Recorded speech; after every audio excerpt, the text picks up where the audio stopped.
Welcome all. Welcome Dr. Divatia. You can unmute yourself. Good afternoon, sir. Good evening, and thank you very much for inviting So, me to this meeting. am I audible, sir? Absolutely. Can you hear me?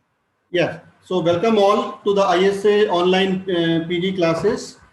Today we have amongst us Dr. J.V.Divatia, Professor and Head, Department of Anesthesiology, Critical Care and Pain, Tata Memorial Hospital, Mumbai.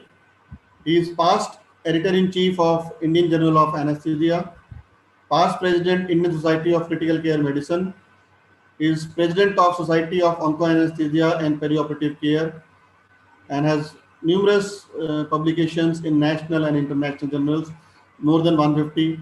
He has received numerous awards, and most importantly, is a very good teacher and a very dear senior.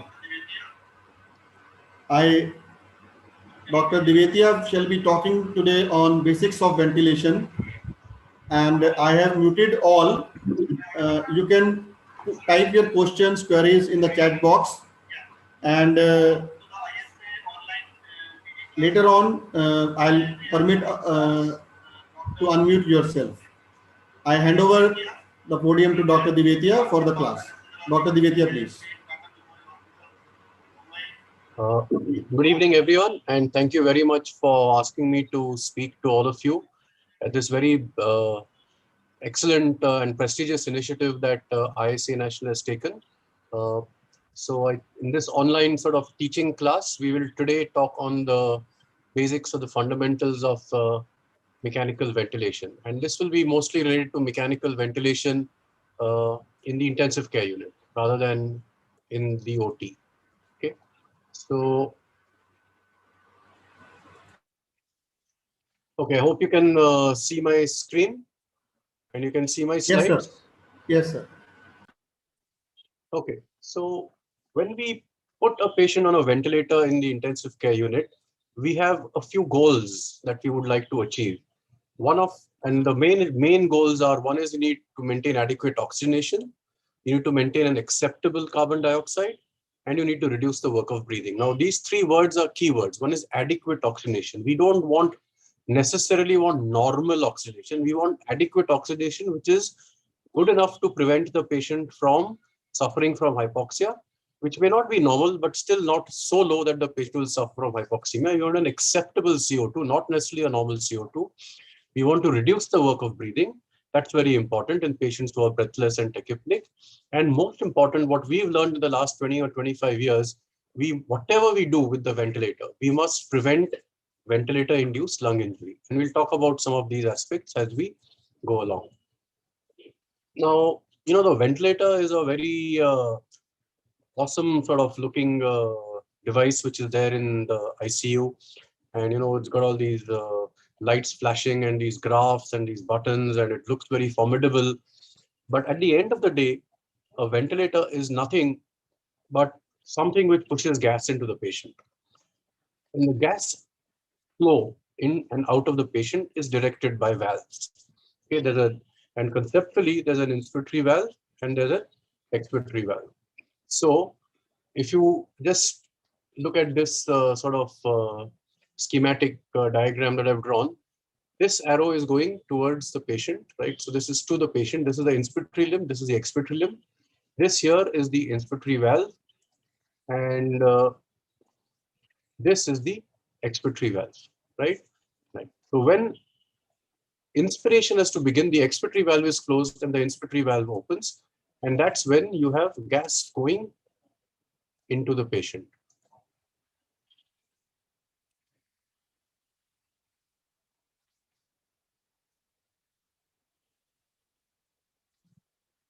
Okay, so now gas goes into the patient, right? Now, and this is the gas, you can see the flow. Now here I've plotted the flow rate on the y-axis, and this is time. And what is going above the line in this graph, what goes above the line is inspiration, what goes below the line is expiration or exhalation, okay? So now gas goes into the patient, and this is inspiration. Now, and so the inspiratory valve open, expiratory valve closed. Now there can be a phase of inspiration, right? When the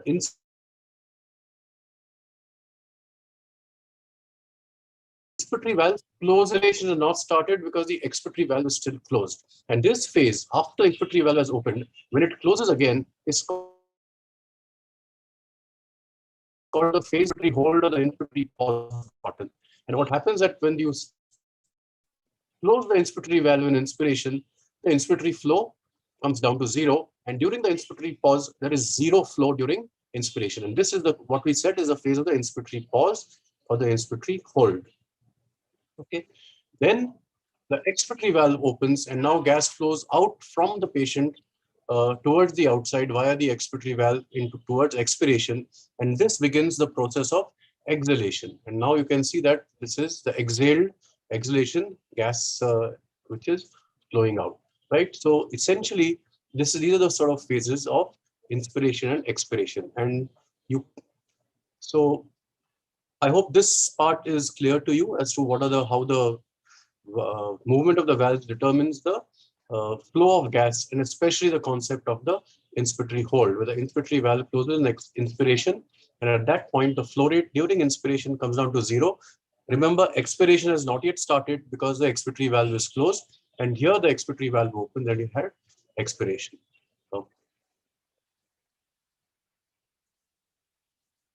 Okay, so inspiratory valve closes and this is expiration. Okay. Now, there are two essential ways in which the ventilator works. One is it can be a pressure controller, where the ventilator holds the airway pressure constant throughout the inspiratory time, and that is called a pressure controller. And now this equation, which looks very complicated here, is called the equation of motion of the respiratory system. And what happens? So this is the equation of motion of the respiratory system. And essentially what it means is the airway pressure is held constant. And if there is a change in the compliance or the resistance of the lung or chest wall, then the tidal volume delivered will change. So if there is an increase in resistance or a fall in compliance, then the ventilator keeps holding the airway pressure constant. But if there is a increase in resistance or a fall in compliance, the tidal volume will decrease, and there's a chance of hypoventilation, right? And this is called this type of ventilator is called a pressure controller, or this is called pressure controlled ventilation. So please remember, pressure held constant, the tidal volume delivered will vary, and it will fall if there's an increase in resistance or a fall in compliance. Okay. On the other hand, the ventilator could be what we call as a volume controller or a volume controlled ventilation. Now, in most ventilators, the tidal volume is actually generated as a product of the flow rate and the inspiratory time. So most ventilators hold the flow rate constant and they vary the inspiratory time to get the desired tidal volume. So these are called volume controllers. Technically, the machine is controlling the flow rate, but for our understanding and for our ease of understanding and explanation, because volume control is a very common terminology, these are volume controllers, right? So when the ventilator controls the tidal volume, in other words, it gives a constant flow rate, right? Then the tidal volume delivered is constant. The tidal volume delivered is constant, but the airway pressure which is generated in the circuit will vary depending on the resistance and compliance of the respiratory system. Okay, so I hope this distinction between volume control and pressure control is reasonably clear. So, like I said, in volume control, the tidal volume is set and is held constant. In pressure control ventilation, the tidal volume is variable. In the pressure, the peak inspiratory pressure which is developed is variable in volume control ventilation. It varies with the resistance and compliance of the respiratory system. The pressure is held constant in pressure control ventilation, and the delivered tidal volume varies depending on the resistance and compliance of the respiratory system. In both these, you have a set inspiratory time. And now we come to a very, very, very important distinction, is that the inspiratory flow rate in volume control is set and held constant, isn't it? We said it's a flow rate which is held constant. So the inspiratory flow is set and constant. In pressure control variation, the inspiratory flow varies to generate the pressure which you have set, and that can vary with the patient's respiratory pattern.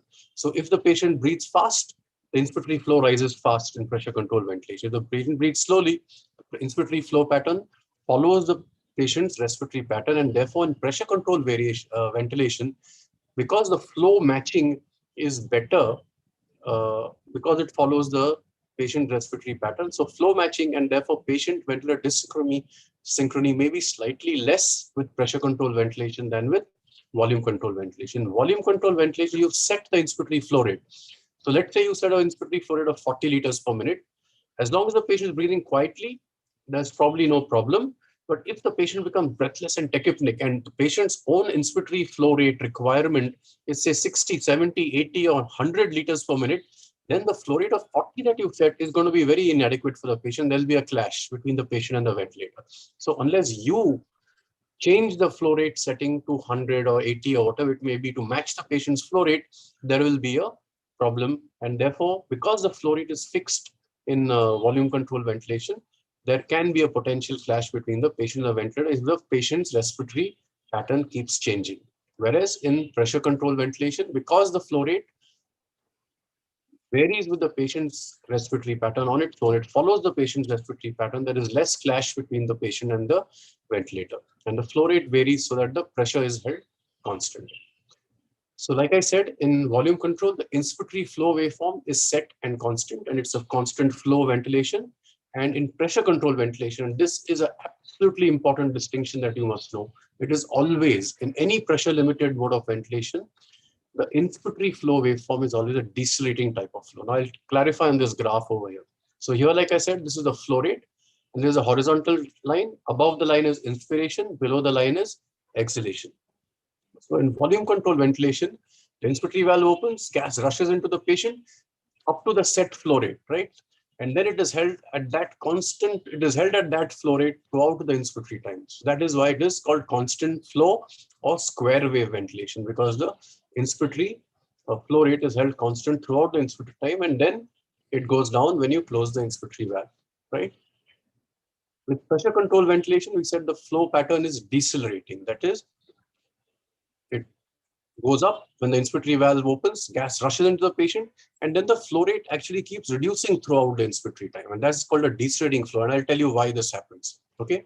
Now, please remember, any ventilator of any make, of any kind, any positive pressure ventilator will always control only the inspiratory phase of respiration. Exhalation or expiration is a completely passive process. So all the changes that you see in the different modes of ventilation are actually in the inspiratory way, in the way the ventilator delivers inspiration. So the inspiratory patterns may change, but the exhalation or the expiratory pattern is exactly the same, whether it's volume control ventilation or pressure control ventilation. And if you see, this is the way the ventilator allows exhalation of gas. It's a completely passive process. So initially, there's a rapid exit of gas because the pressure in the lungs is high. And then as the lungs keep emptying, there is a gradual slowing down and a gradual of gas flow and a gradual return to baseline once the lungs are empty. And this is exactly the same in inspiration and pressure control or volume control ventilation. Now in volume control ventilation, we said the pressure varies throughout the inspiratory time. And in pressure control ventilation, by definition, the pressure is held constant throughout the inspiratory time. So I hope these distinctions between pressure control ventilation and volume control ventilation are reasonably clear to you. Okay. So if they are, if someone can just put up some thumbs up or something like that, then I'll gather that these things seem to be okay. All right. Okay. Now, I said in a pressure limited ventilation, there is always, the flow pattern is always decelerating. And I'll tell you why it's always decelerating. So let's say that this is the lung over here, which is empty, and the pressure inside is 0. This is the ventilator here, which is blowing at a constant pressure. Let's say, for example, 20 centimeters of water.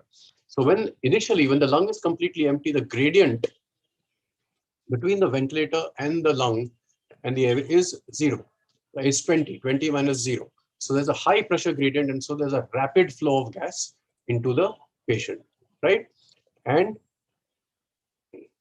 now, then the lung empties a little, fills a little bit, and let's say the pressure in the lung is now 5. So now the gradient is 15. Remember, the ventilator is holding the pressure constant at 20. So now the gradient has come down, and therefore the flow rate will reduce slightly because the gradient between the lung and the ventilator has reduced. So there will be a slight reduction in the pressure.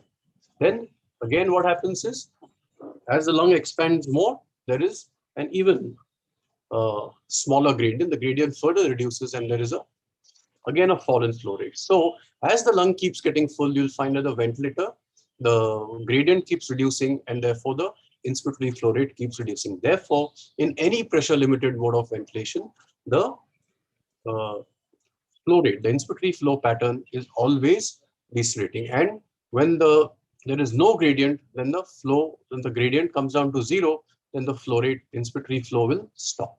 Right? So this is how pressure controlled ventilation is. So again, once more, to summarize the distinctions between volume controlled and pressure controlled ventilation, set parameter in volume is a tidal volume. Airway pressure varies. In pressure controlled ventilation, the set parameter is airway pressure. Tidal volume delivered is variable. Right? So the advantage of volume controlled ventilation is, no matter how bad your lung is, you're guaranteed a tidal volume. So constant tidal volume in the face of changing lung characteristics. With pressure controlled ventilation, if you have severely bronchospasm or you've got severely reduced compliance with pulmonary edema or something, your tidal volume will fall and you will not get a good tidal volume even at a very high pressure. Tidal volume will vary. Like I said, in volume control ventilation, your flow rate is fixed, so there's a greater chance of patient vental asynchrony. In pressure controlled ventilation, the flow varies according to patient demand, so there's less chance of patient vental asynchrony. Another important distinction is, in volume control ventilation, the ventilator is going to give, say you said 400 ml, it will give 400 ml. If there's a leak, it will leak out, but the patient will not get it, but the ventilator will think it has delivered. Right? In other words, there is no leak compensation. In pressure controlled ventilation, if there's a small leak, the ventilator will keep on giving flow until the pressure rises. It will keep on increasing the flow to meet the pressure which you set, and therefore it can compensate for leaks to a certain extent, right? So pressure controlled ventilation can compensate for leaks. With volume controlled ventilation, that leak volume will be useless. It will not go to the patient, right? So that's one more thing, difference between volume and pressure controlled ventilation. Okay, so I think I've finished this part. And we'll do a quick revision question just to make sure that I've been able to explain some of these concepts after a couple of slides. Okay, now like I said, that these are the sort of phases of ventilation, right? So here, this is when the inspiratory valve opens. When the inspiratory valve opens, gas rushes in, and the gas has to overcome the airway resistance, and it has to overcome the stiffness of the lung to expand the lung. And that results in a pressure which we call as a peak inspiratory pressure, or the PIP. Right? So this is the peak inspiratory pressure, which is developed when the gas flows in, overcoming airway resistance and to overcome the stiffness of the lung and to expand the lung. Okay. Now, if I close the inspiratory valve in inspiration, which is the period of the inspiratory pause, remember in that time, there is no flow. There is no inspiratory flow. And in fact, the inspiratory flow falls down to zero. So there is no resistive component to the pressure which is there. However, the lung has already expanded and you are now seeing the pressure in the expanded lung, right? And this pressure during the phase of the inspiratory pause or the plateau is called as the plateau pressure. And this plateau pressure is extremely important because this tells you what is the pressure in the distended lung. And when we talk about ventilator-induced lung injury, we will say that an over-distended lung is responsible for ventilator-induced lung injury. So, and the higher the plateau pressure, the more is the distension of the lung. So the plateau pressure reflects the how much the lung is distended. And we say that the lung is over distended if the plateau pressure is more than 30 centimeters of water. So the plateau pressure is an extremely good surrogate of lung distension, and a plateau pressure more than 30 suggests the patient is prone to ventilator lung injury. And therefore, one of the goals of mechanical ventilation is always have a plateau pressure less than 30 centimeters of water, because that is which is associated with a less chance of ventilator induced lung injury. So please remember, the plateau pressure is extremely important. Okay. Now, remember I said that the peak pressure depends on resistance as well as the stiffness or the compliance of the lung. The plateau pressure only depends on the compliance of the lung, because when there is no flow, there is zero resistive component, and the only pressure which is developed by the distension of the alveoli is because of the compliance or stiffness of the lung. So peak pressure depends on resistance and compliance. Plateau pressure depends only on compliance, and therefore the difference between the peak and the plateau pressure reflects the resistance of the lung. Okay, so the difference between peak and plateau depends on the resistance of the lung.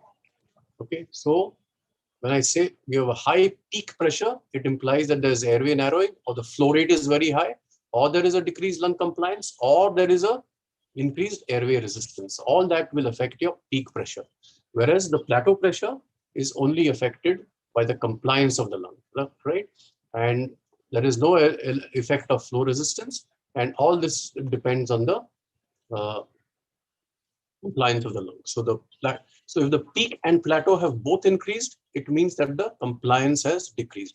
If only the peak has increased but not the plateau, it suggests that only the airway resistance has increased, say because of bronchospasm or something. The difference between the peak and plateau is a very important method of monitoring lung mechanics during mechanical ventilation. So if a rise in peak without a rise in plateau suggests that there is a resistance problem. If you nebulize the patient, as the patient gets better, you'll find the gap between the peak pressure will come down, and the gap between the peak and plateau will get less and less because the airway resistance has reduced. If there is a fall in compliance, let's say because of pneumothorax or pulmonary edema, both the peak and plateau will go up. And as once you drain the pneumothorax, you'll find both the peak and plateau coming down. Okay. Now, remember, when you've got volume control ventilation, you know that the tidal volume is going to be held constant, but there could be air leaks. So you must have a low pressure and a low tidal volume alarm. But very importantly, you must also have, because airway pressure varies, you must have airway pressure alarm. So during volume control ventilation, always monitor the peak and plateau airway pressures and the low pressure alarms. Okay. And during pressure control ventilation, you know the pressures are always going to remain constant. You must monitor the inspired and the expired tidal volume and the minute volume. So expired minute volume and expired tidal volume ventilation monitoring is extremely important during volume controlled ventilation. Okay. Okay.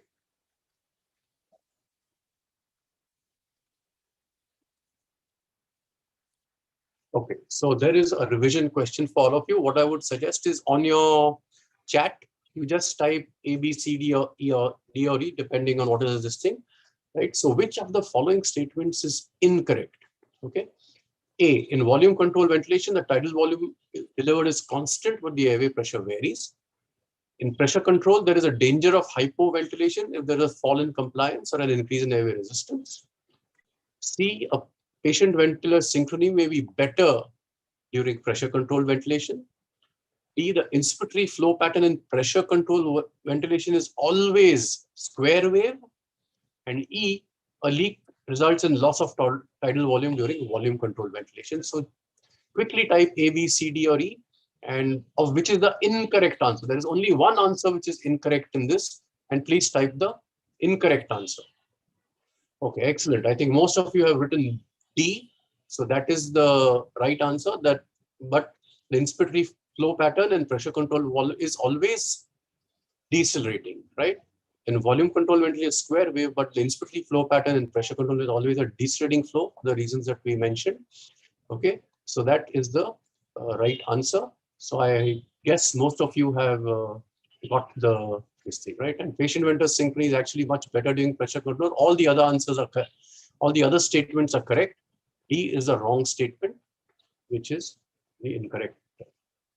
Okay, great. So now we'll move on to the next part, and we'll talk of some of the modes of ventilation. Now that we sort of know, we've got the basic understanding of the differences between volume control and pressure control ventilation. So now, what do you say? What is a mode of ventilation? It's just the way in which a ventilator delivers a breath.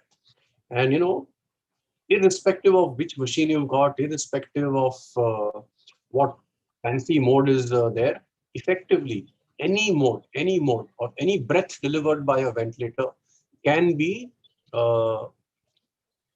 understood by knowing what starts the breath, right? What is the condition which starts the breath, and that is known as the trigger.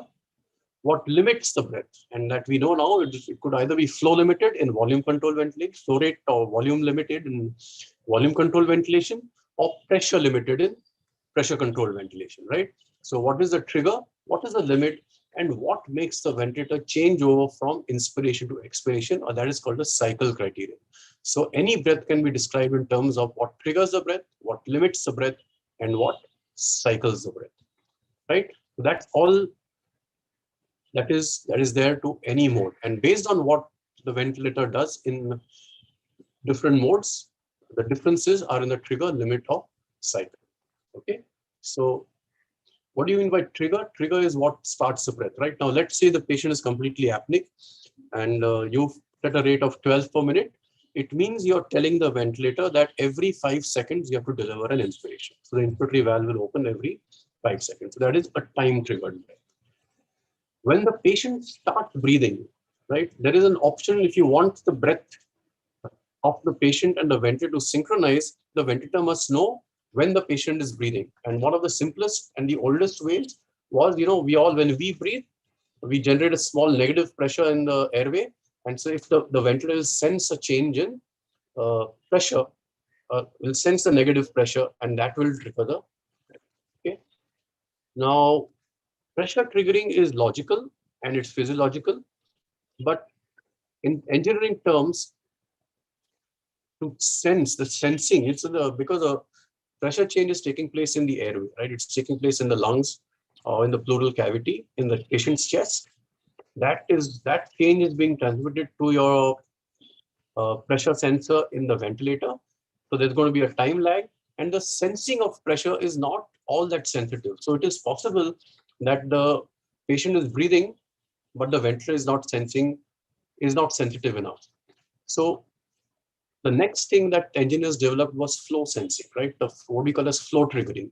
So the ventilator senses the changes in inspiratory flow by the patient. And in engineering terms, it was simpler and better and more efficient to sense a change in the flow rate, because when the patient is breathing, there is also a flow which is generated in the airway, and that flow rate change is better picked up by the sensors, and therefore the flow triggering is more sensitive than pressure triggering. And today, most modern ventilators are flow triggered, right? So they sense the change in flow rate when the patient initiates a breath. So some have a sort of either pressure or flow, but most modern ventilators will usually be flow triggered. And there's a new mode of triggering which is called as neural triggering, where there is a modified kind of ride cube. We'll talk about it, where it senses the EMG patterns in the diaphragm to decide whether there is inspiration and expiration. So now, remember we said when the patient triggers a breath, he first generates an effort which results in a slight negative pressure. And that, if you see this pressure time curve, this is the airway pressure, this is time, a small negative deflection, which then triggers the ventilator to give a breath. So that opens the inspiratory valve. So a triggered breath, a patient triggered breath is identified by a small dip in airway pressure below the baseline, followed by the ventilator breath. On the other hand, if there is no dip over here, it's a pure machine initiated breath, which is usually always time triggered. Okay, so this is a patient triggered breath. This is a ventilator triggered, usually by time, depending on the set respiratory rate. Okay, like I mentioned that, the impulse to breathe, the desire to breathe, the impulse actually starts in the respiratory center, in the brain. And then that impulse travels all the way down the spinal cord through the phrenic nerve. The phrenic nerve activates the diaphragm. So you can sense the diaphragmatic activity by the EMG of the diaphragm. Then the diaphragm contracts, that results in lung and chest wall expansion, that results in changes in airway pressure, flow, and volume. And effectively what we are doing is, our current ventilators sense inspiration at the very end of the inspiratory signal, right? And therefore, there can be a considerable lag between the patient wanting to breathe, as far as the brain is concerned, and the actual breath being sensed by the ventilator, which is almost at the end of that cascade, right? And that which is triggering the ventilator. So there is a chance of ventilator dyssynchrony with the patient, because the patient has already decided to breathe, but the ventilator sensed it much later. And there can be a considerable time lag from the time the respiratory center has decided to breathe versus the actual sensing of the physical parameters of airway pressure and flow rate by the ventilator.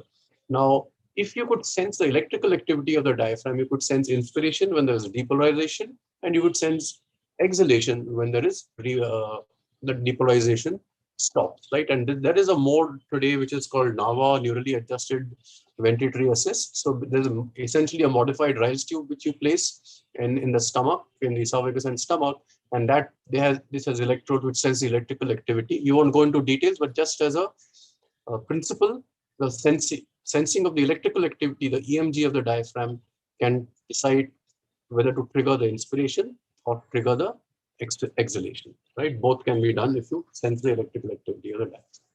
Okay. Now, once the inspiratory valve is open, gas goes into the patient and it will go in until there is a preset limit, right? And now we know that in volume control ventilation, the flow rate, which is the limit, and in pressure control ventilation, there is the pressure, which is the limit.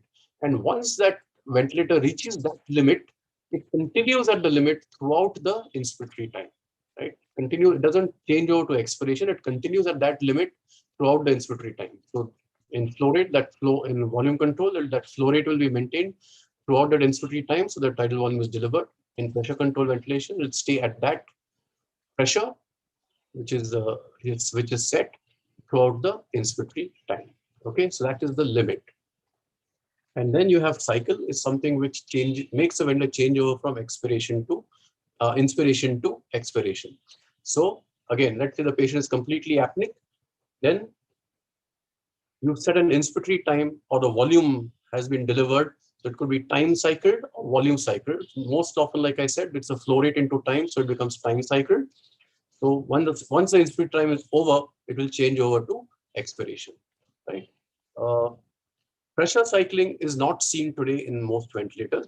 In the old ventilators like the Bird series and all, they were pressure cycled. So as soon as a certain pressure was reached, it would change over to expiration. Today, pressure cycling occurs only when an alarm, a high pressure alarm is reached.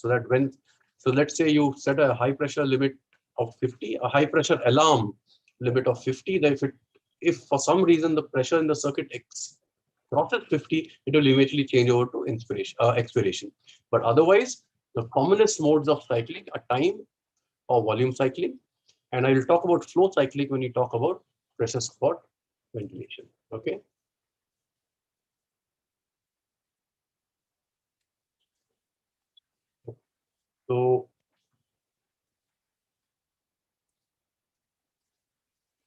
So then the pressure goes, once the expiration starts, it goes to the atmospheric pressure or the PEEP, or the positive end expiratory pressure. And that, remember, expiration is a completely passive process, which is not controlled by the respiration. The respirator just allows it by opening the expiratory valve. And the characteristics of exhalation are determined by the airway resistance and the lung compliance. Okay, so you can have a mandatory breath, which is where the patient does nothing, which is completely controlled, or you could have assisted breaths if the patient triggers a breath. And spontaneous breaths are with the start and end of inspiration are determined entirely by the patient. Your settings do not determine the inspiratory time or the expiratory time. Okay. Now, a big confusion arises with all these modes of ventilation because there are, all these terminologies: IPAP, PPAP, PRVC, BiPAP, volume support, adaptive support, and this is a whole khichdi of acronyms and names of modes. And problem is there is no standardized nomenclature, and the companies take advantage of this. And if one company makes one mode and calls it ABCD mode, the other company, another ventilator company, even if the ventilator does exactly the same thing, they cannot call that mode the ABCD mode, because ABCD has been copyrighted by my company. So your company cannot call it ABCD mode, they will call it PQRS mode. And then people like us, simple anesthetists and intensive care people, will keep fighting to see whether ABCD mode is better or PQRS mode is better, but actually they're doing the same thing.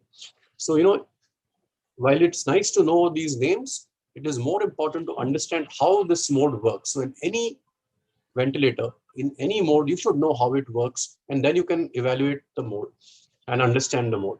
And like I said, any mode, no matter what it is called by any of these names or any of these acronyms, any mode of ventilation can be split into what triggers the breath, what limits the breath, and what cycles the breath. That's it.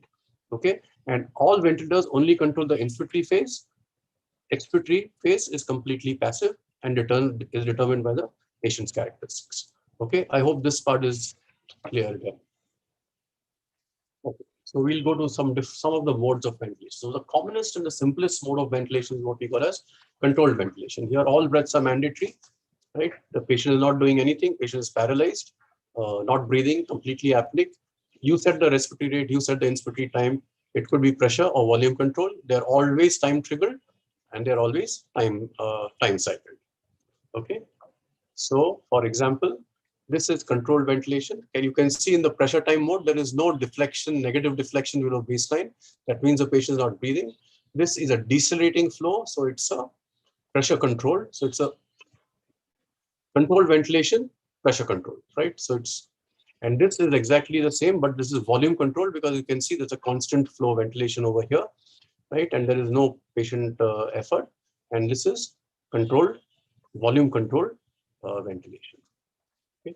Now, if the patient starts breathing, you might want the patient to start the breath and you want the ventilator to take over after that. There must be synchronized breaths with the patient, but each and every breath that the patient takes will be followed by the ventilator breath. So patient starts a breath, you can see the deflections below the baseline, and each and every breath that the patient has taken is followed by a ventilator. So patient is triggering every breath. So this is called assist control ventilation, and this is flow is constant flow. So this is a volume assist control ventilation, right? So again, trigger is patient. It would be either flow or pressure triggered, most commonly flow triggered. It is flow rate, so its volumes are limited, it's flow limited, and it is usually time cycled. Okay. Now, assist control ventilation was an excellent mode of ventilation because what happens is the patient only starts the breath, rest of the work is done by the ventilator, so it tremendously reduces the work of breathing and it gets excellent gas exchange. But there was a downside to assist control ventilation. The downside was that let's say the patient was tachypneic and he had a respiratory rate of say 35, then what would happen? And you'd set a tidal volume of 500 ml.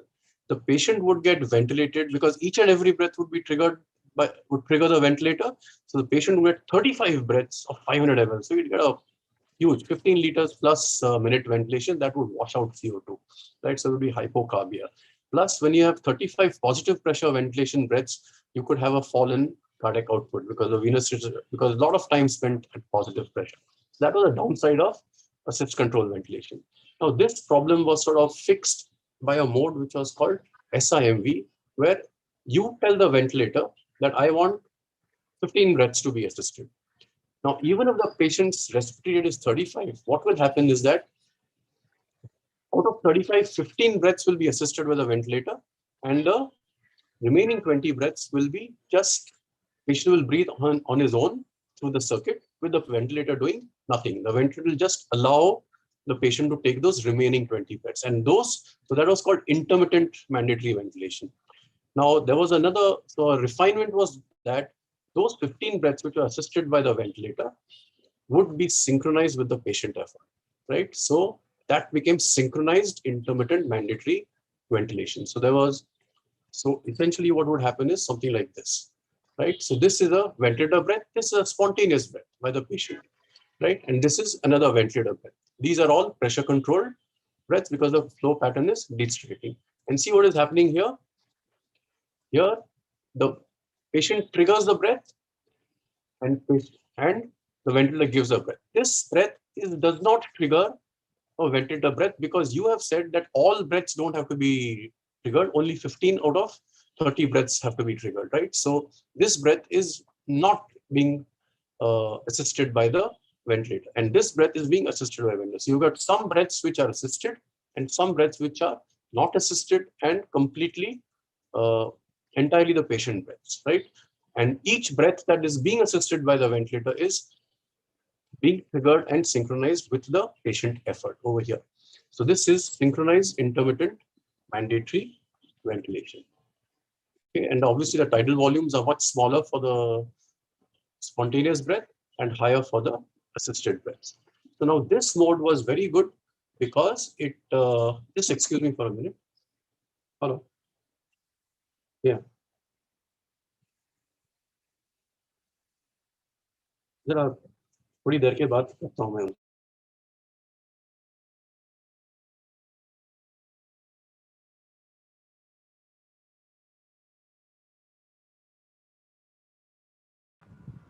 Unmute yourself, sir. Unmute yourself.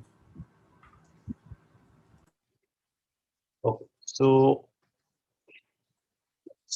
So this is SIMV, and here, you've solved part of the problem, isn't it? The patient doesn't get hyperventilated because only 15 breaths are of say 500 tidal volume. The rest are all patient spontaneous breaths, and because the patient is not spending so much time at positive pressure, even the hemodynamic changes may be less. So people thought that SIMV was a fantastic mode, but what happened is, when they looked at weaning, uh, they found that patients who are on pure SIMV actually did worse than patients who are on assist control.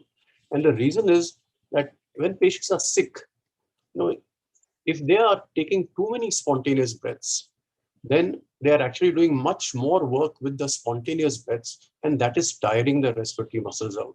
So when they actually get down to weaning, or when you start making them take spontaneous breaths, then the respiratory muscles are already tired because you've been giving them SIMV, where you've been allowing patients to do a significant amount of spontaneous breathing when they were sick. So that can actually delay weaning. So this pure SIMV mode is not a very good mode in terms of weaning the patient, right? So this is one of the downsides of the SIMV mode. Okay, and we'll talk about another mode later, but okay. So we then come to one more mode, which is the support mode. Now this is a completely spontaneous mode, right? So in a completely spontaneous mode, the patient does not, the ventilator does not, you cannot set in when the inspiratory time or the expiratory time. That is determined by the patient's respiratory pattern. So it's a completely spontaneous mode. So when you inspire, the patient gets some support, positive pressure from the ventilator, and that helps in augmenting the tidal volume and overcoming the circuit resistance. That is how pressure support was initially sort of conceived, right? Now, when the patient inspires, the patient's negative pressure or the flow rate during inspiration will trigger the ventilator. That's easy. But how does the ventilator know when to change over from inspiration to expiration in a pure spontaneous mode? And in this mode, it is a flow cycling, and I'll explain flow cycling to you. So pressure support is a completely spontaneous mode where the trigger is by the patient effort. The limit is pressure, because it's the pressure support to the set pressure limit, and the cycling is flow cycling. And now I will explain what we mean by flow cycling. Okay, so this is the flow rate over here in liters per minute. So what happens is, initially, when the patient starts breathing, you'll see that the flow rate increases rapidly. As the lung starts getting full, we know that in pressures limited ventilation, the flow rate starts decelerating. So what the ventilator says is that when the lung is almost empty, that means when the flow rate has decelerated to about 25% of the peak inspiratory flow, that means it has come down, and now the flow rate is only 25% of the peak inspiratory flow, the ventilator will assume that the lung is empty. Actually, it's almost empty. It's not fully empty, because then the flow rate would be zero. But when the flow rate decelerates to a significant extent, the ventilator will sense that the lung is full, and it will open the expiratory valve, and that it will change over to expiration. This is flow cycling, because the ventilator is opening the expiratory valve when there is a certain flow rate has been sensed, a certain change in flow rate has been sensed. So this is flow cycling. I hope this is understood. So what happens is, so now here you can see the patient has taken the breath, that has opened the inspiratory valves, that's patient triggering. It has reached the set pressure limit, and the patient will cycle over to expiration when the flow rate during inspiration is decelerated to about 25% of the peak inspiratory flow. Okay, and so that is pressure support. So it is patient initiated, pressure limited, and flow cycled. So that is flow cycling. Right now, pressure support is a very good mode, because when it can augment the tidal volume, very good for patient synchrony, because it just follows the patient's respiratory pattern. The only downside is that if someone accidentally gives this patient a sedation or a relaxant for some reason, the patient will stop breathing. And now, if there is no patient effort, there'll be no ventilation. So in a pressure support mode, you have to set a backup apnea ventilation with a rate and a tidal volume. I mean, the ventilator will take over automatically if it doesn't detect a breath within 10 seconds or 15 seconds or 20 seconds. And you can set the pressure support level so that you have a reduction in the respiratory rate and achieving the desired tidal volume. So that's pressure support ventilation as an excellent mode. And now you can combine the SIMV mode with pressure support. The spontaneous breaths, which we said were exhausting the patient and increasing the work of breathing and fatiguing the respiratory muscles, if you add some pressure support to those breaths, then you can actually reduce the work of breathing of these breaths. And then SIMV plus pressure support is an acceptable mode of ventilation. So please remember, whenever you give an SIMV mode, always set pressure support for the spontaneous breaths. Never give exclusive SIMV with zero pressure support to the spontaneous breaths. Okay, is this reasonably clear what I have said? Okay. Okay, now there is just one more mode I want to talk about, and that is called the PRVC mode. Right now, we said one of the drawbacks of pressure control ventilation is that you cannot get the guaranteed tidal volume. If there is a change in resistance or compliance, the tidal volume will drop. So this mode, the PRVC mode, is a method where you can aim, where you can try and get the guaranteed or a desired tidal volume even in a pressure controlled mode. And now, unfortunately, when you say pressure regulated volume control, it's a very unfortunate name because this is not volume controlled ventilation. This is pressure controlled ventilation, which is sort of adapted to give you the desired tidal volume. So you can say it's volume targeted pressure control ventilation, something like that. But when the servo company, which first made this mode, they called it PRVC, and therefore no other company could call it PRVC. And so different companies have different names. For example, Draeger calls it Auto-Flow, Hamilton calls it adaptive support, and so on. But essentially, it is pressure control ventilation, and there's a computerized servo mechanism where it adjusts the level of pressure control to maintain the desired tidal volume. Okay, so I'll just give an example. So let's say that you have so you have said you want to give 500 ml, 400 ml tidal volume. Okay, so and it goes in PRVC. So the ventilator calculates how much pressure will be required to deliver that target tidal volume based on the resistance and compliance. And then it will start giving pressure controlled ventilation with that calculated pressure control level. So let's say the ventilator says I will require 20 centimeters of water pressure to give that tidal volume. So it then starts ventilating the patient with 20 pressure control level. Okay, and then it checks the delivered tidal volume.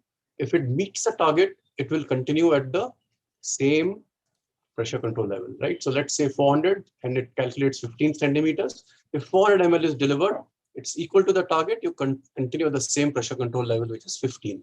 If, however, you have less tidal volume, right, less than the target, then in the next breath, right, so it will increase the pressure control level by 3 to see, and then it will check whether tidal volume is delivered. And it will keep on increasing until the target tidal volume is reached. On the other hand, if you get more than the desired tidal volume, it will decrease automatically. The computer will decrease the pressure control level by 3, and it will go on until you reach the desired tidal. So it makes adjustments between breaths to achieve it adjusts the pressure control level on its own between breaths so that you achieve your desired target tidal volume. And this is in a sort of assist control or a controlled ventilation. The same thing can be done during pressure support ventilation, which is a completely spontaneous mode. But again, you can set the target tidal volume and the ventilator will automatically change the pressure support level. And this mode is called volume support. Okay, like pressure support, it's volume support. But remember, volume support is also a pressure support mode where the pressure support level is automatically changed to achieve your target tidal volume. Okay, I hope this part is also clear. Okay, so quick revision on the modes of ventilation. Again, please type A, B, C, D, or E. So which of these statements is incorrect? So 4 statements are correct, 1 statement is wrong. Please type the letter for the incorrect statement.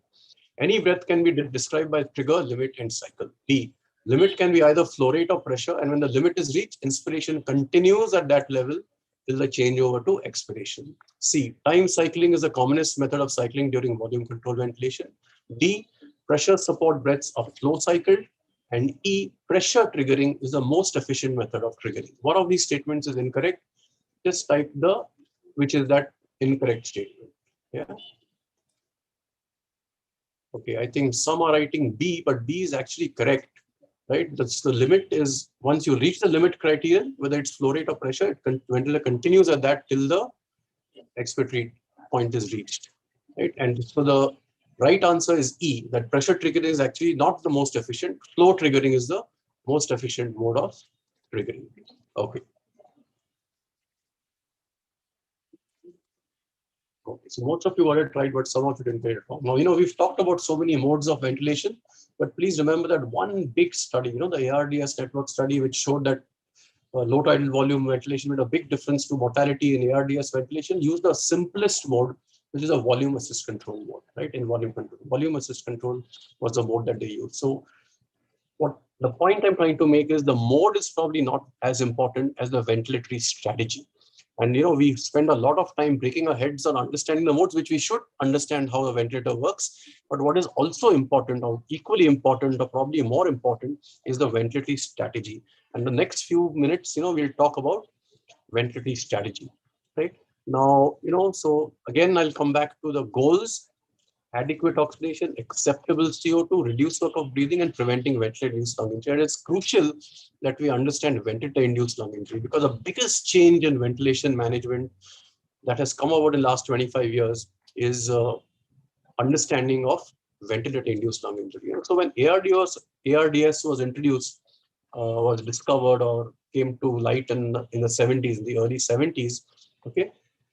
So the lungs were very stiff, and at that time, in the ICU, we were trying to get normal blood gases. And because the lungs were very stiff, you required large tidal volumes, which generated high peak pressures of 50 to 70 centimeters of water, high amounts of PEEP, high FiO2. And, in order to achieve normal blood gases, like a PCO2 below 50 and a PO2 more than 80. So in order to get normal blood gases, you have to actually give lots of ventilation, to really pump gas into the lungs, in and out of the lungs. And at pump stage, when they did biopsies of patients who were dying from ARDS, they found the lungs looking like this, looking more like a liver, a completely consolidated, battered lungs. And the questions were asked, like, is this injury because of the ventilator? So some people argued this is ventilator induced, and some people said, no, this is just ARDS lung. It's a bad lung, and that's why the lung is looking like that. So there was a debate of whether this was a ventilator-induced lung injury or it was just disease-induced lung injury, right? And then finally, because of animal experiments and so on, the concept of ventilator-induced lung injury did come in. It was only when people started doing CT scans of patients in ARDS that we realized what was really happening in these patients. For a long time, the X-ray of an ARDS patient looked like this, homogeneous, bilateral sort of opacities. That was in the definition of ARDS as well. But when they started doing CT scans of patients with ARDS, what appeared as bilateral homogeneous opacities in a patient in a supine position while doing the CT scan was actually non-homogeneous, fairly not. At the bottom, the most dependent areas, there was dense consolidation and the lung was completely non-aerated, right? The top, the most non-dependent areas were actually completely normal looking. And the ones in between were partially aerated. And these could open up with positive pressure. These bottom lines, which are completely concerned, would probably not even open up with positive pressure ventilation. These could open up with positive pressure. And the bulk of the tidal volume was going to this small area of the lung, which we called as the baby lung, right? So in fact, if you're giving those 10 or 15 ml per kilo tidal volume, we're actually going to about 40% of the lung volume. And what was happening, therefore, that these areas, the baby lung was actually getting over-distended. It was taking much higher tidal volumes, were being delivered to the entire lung, but those high tidal volumes were largely being delivered only to about 30 or 40% of the lung, of the baby lung. So that resulted in a type of lung injury which was called over-distension lung injury or volutrauma. So over-distension produced volutrauma, not volume related, not barotrauma was also there, but volutrauma was extremely important, right? So, okay. So now there was this volutrauma was because of over-distension. If you remember, I said a plateau pressure more than 30 suggests that there is over-distension. So that's volutrauma. So a plateau pressure more than 30 suggests that volutrauma is happening. Now, if you look at this is a patient who's on positive pressure ventilation, right? Inspiration, expiration.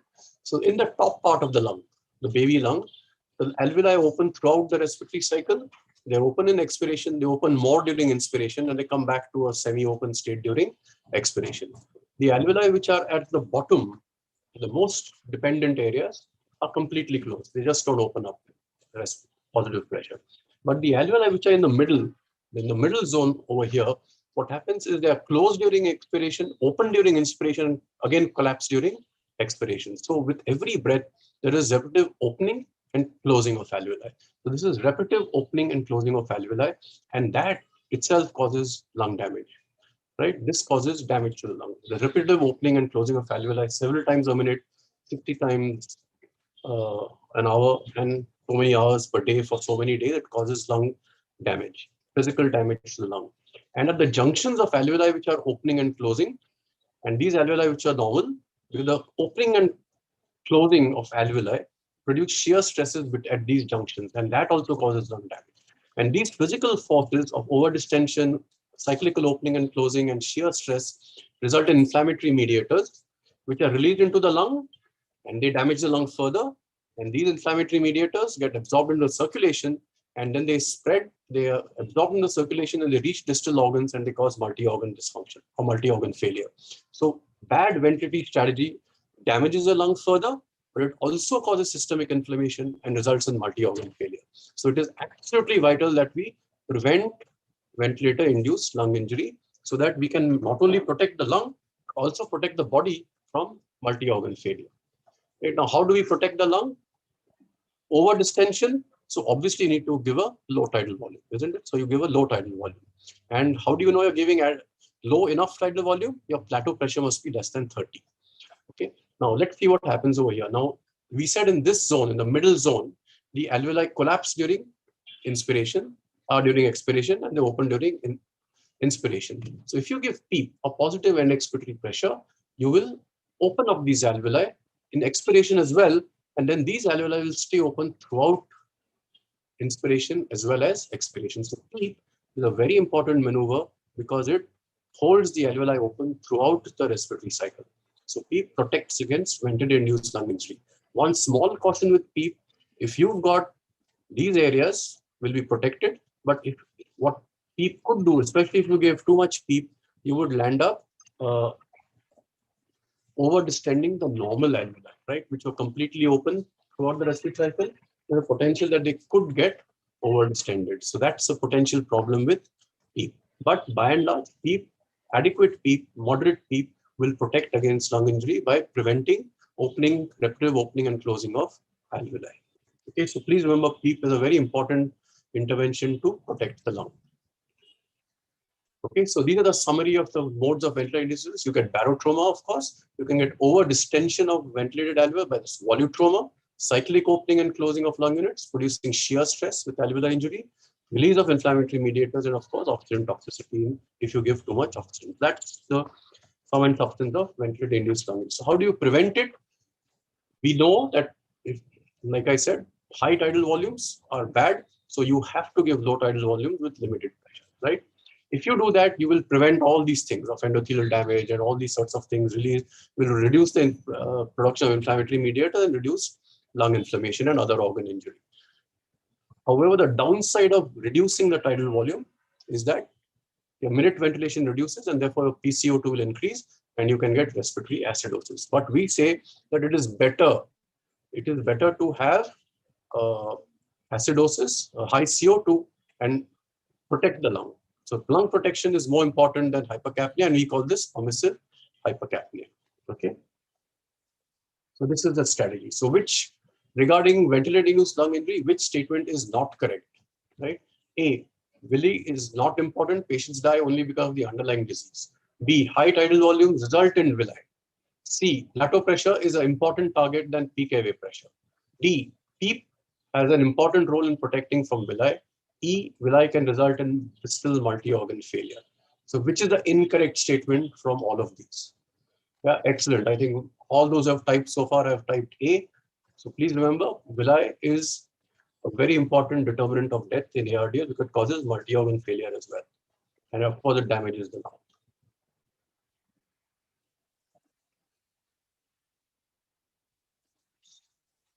So we'll talk a little bit about strategy in ARDS, and we'll go this quickly because most of you know this. So this is ARDS, and we know now the Berlin definition. It's acute respiratory distress syndrome within 1 week of a known clinical insult, bilateral opacities, not explained by cardiac failure, and you can determine cardiac failure either clinically or by echo or by a pulmonary artery catheter, whichever way you would.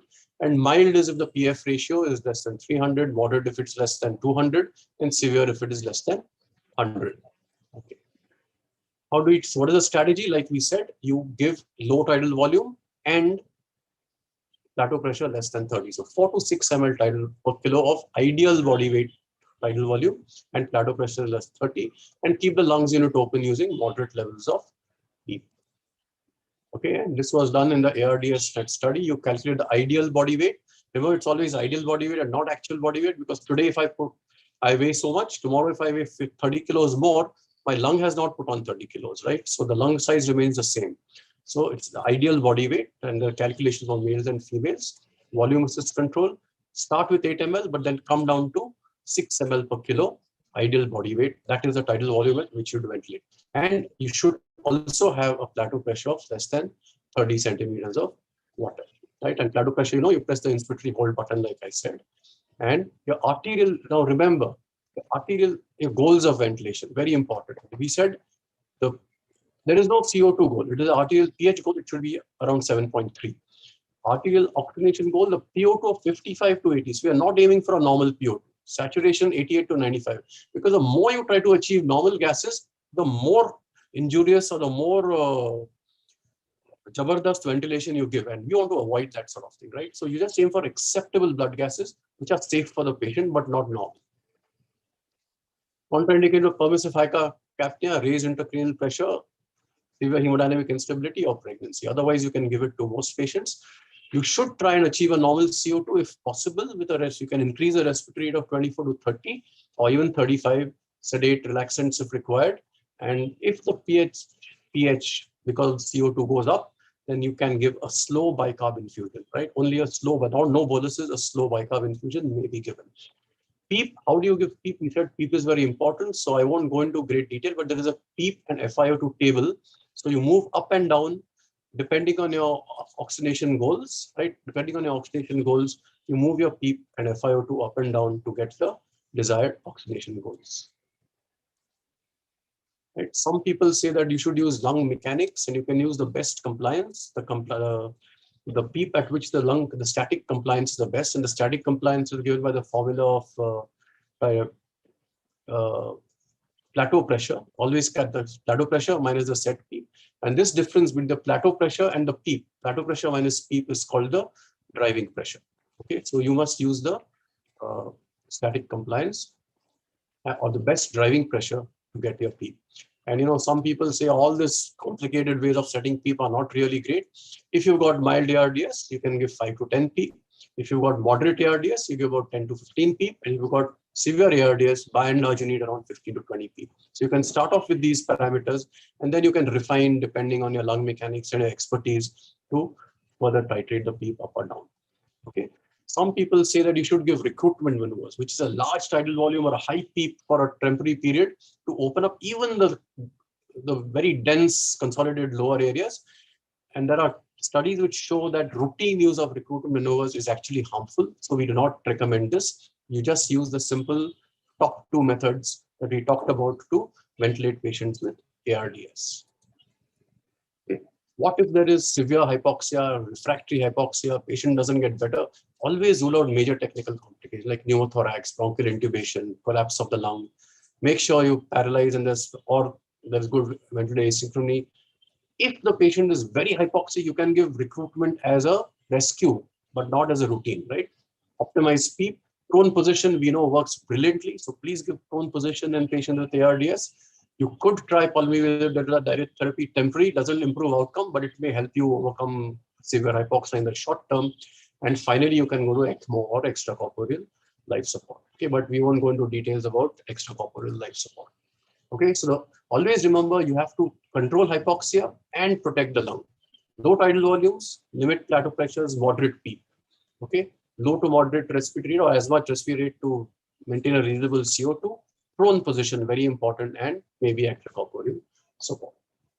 Okay, so very quickly, when ventilating patients with ARDS, which of the following is a goal of ventilation? What are the, so A, aim for a normal PO2 of 100 or saturation more than 97%.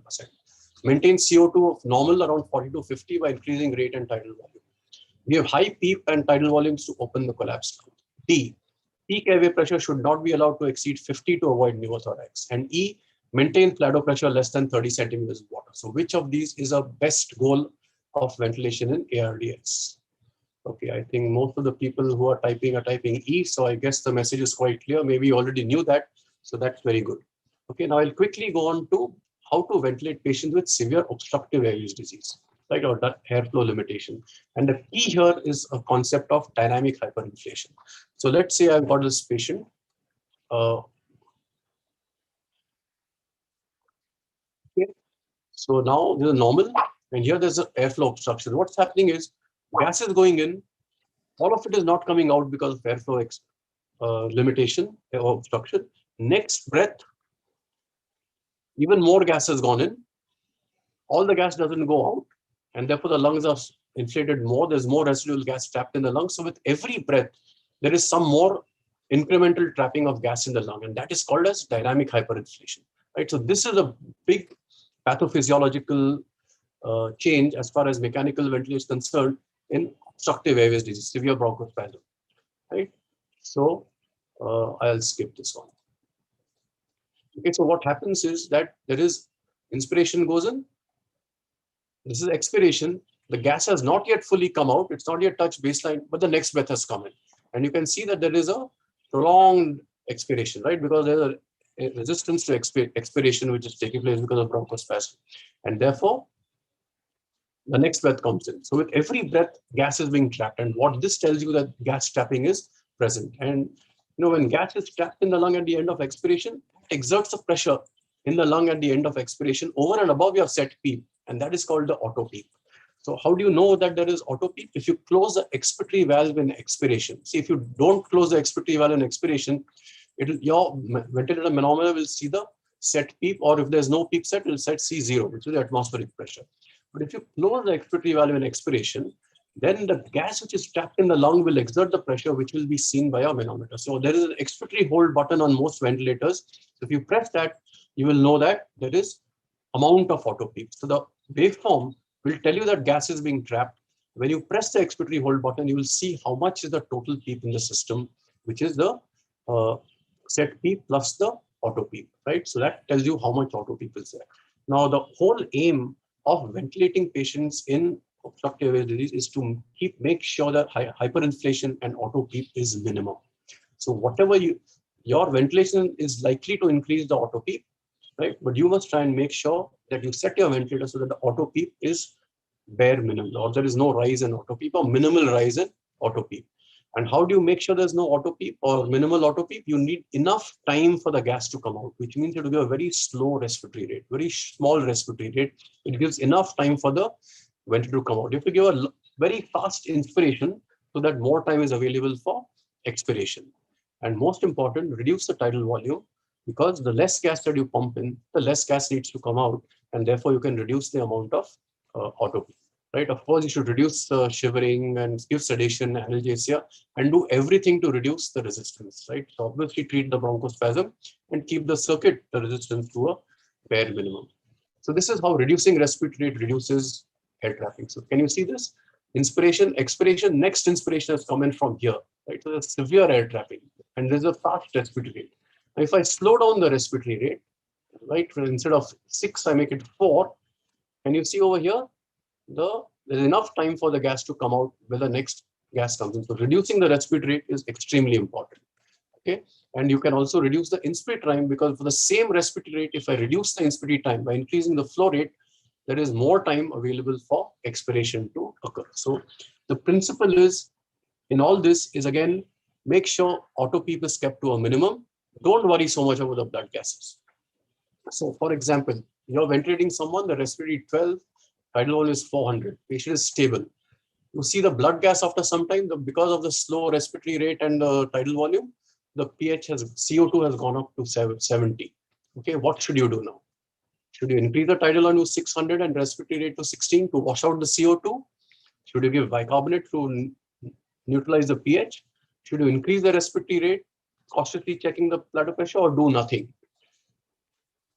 It's a slightly tricky question, but the correct answer, I know many of you want to increase the respiratory rate, keeping the bladder pressure, but actually the best thing initially would be to do nothing. Because as long as the patient is hemodynamically stable, even with a high CO2, it's not a big problem, right? If you try to increase the respiratory rate or the tidal volume, what will happen is you will increase the amount of Auto-PEEP. And that is the one thing you want to avoid. So blood, again, this is another example where you accept a high CO2 if everything is okay, because your prime goal is to reduce the Auto-PEEP. But this is another example of permissive hypercapnia. Okay.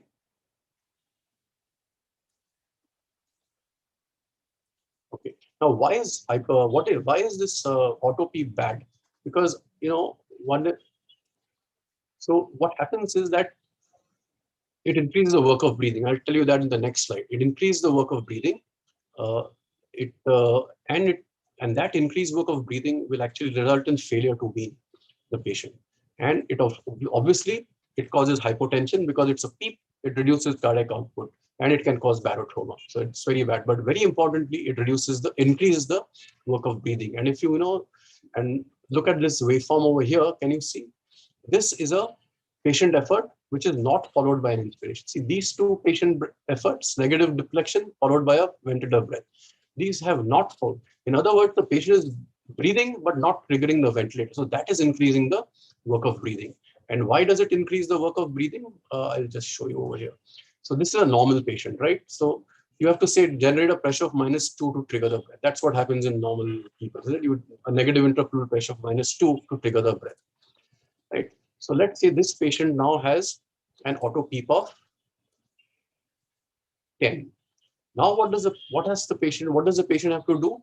The patient has to first generate a breath which is strong enough to come down from 10 to 0 and 0 to -2. In other words, the patient now in the presence of this Auto-PEEP of 10 has to generate a breath which is strong enough to generate get a -12 deflection. Okay, and some patients may not be able to do that.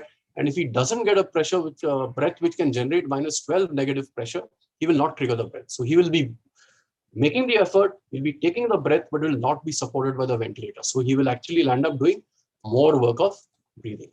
Okay, so that is the problem why Auto-PEEP is very bad.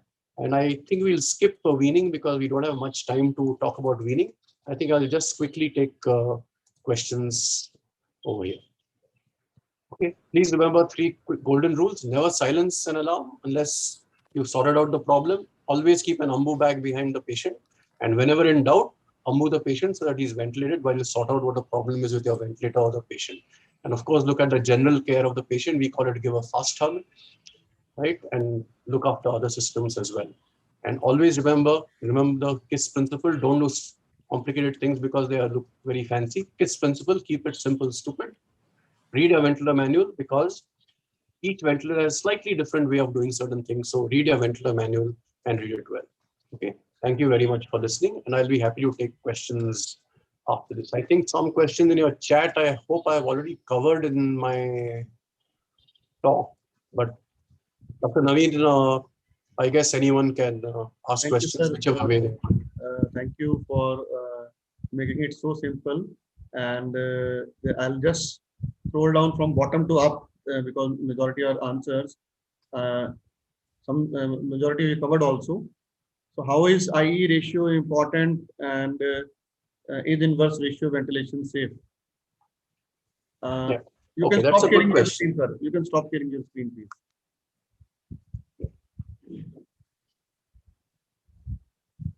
Okay, so what is the importance of IE ratio is a good question. Now, IE ratio basically, once you've set your respiratory rate, the IE ratio determines your inspiratory time, and that determines your flow rate. Now, depending on the ventilator that you have, some ventilators allow you to directly set the flow rate of 40, 50, 60 liters per minute. In some ventilators, you cannot set the flow rate. You set the tidal volume, and you set the inspiratory time, or you set the I ratio. So essentially what happens is the combination of tidal volume, inspiratory time, and the expiratory time, or the respiratory rate determines your inspiratory flow rate. So if you have a ventilator in which you don't set the flow rate, but it is calculated from your settings of I ratio and respiratory rate, you need to know just there'll be some screen which tells you what is the flow rate. But essentially I ratio controls the inspiratory time, and along with the respiratory rate, it controls your expiratory time. Right, sir.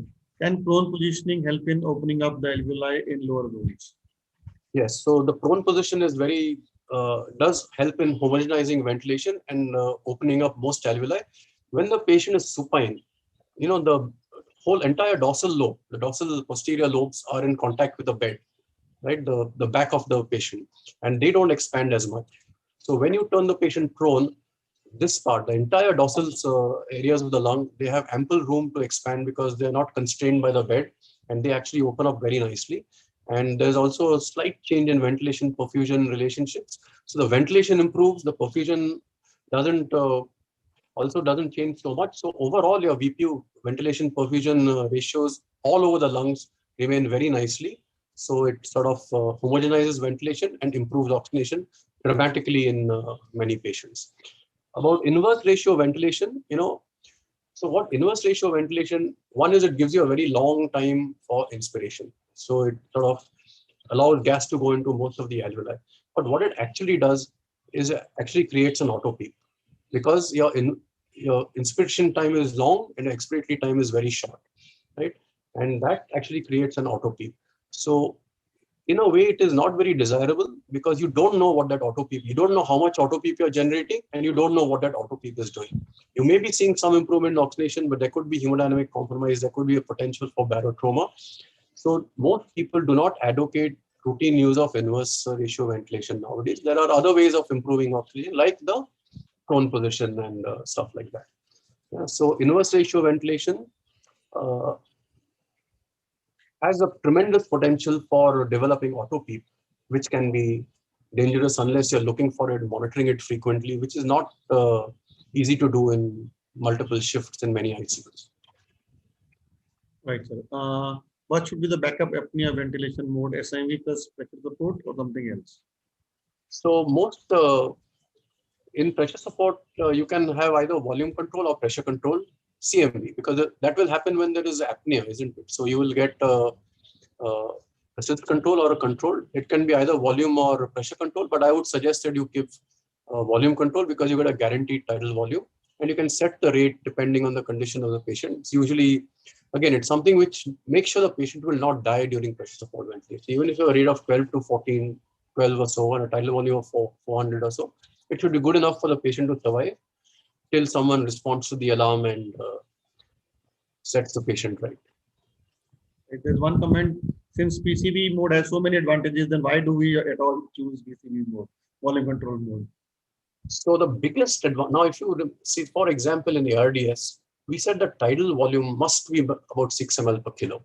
The biggest advantage of volume control is that you're guaranteeing that tidal volume of 6 ml per kilo. With PCV, you can have a fluctuating tidal volume. Just as tidal volume can come down if the compliance reduces or the evidence rises, it can go up if the resistance gets better or the compliance improves, right?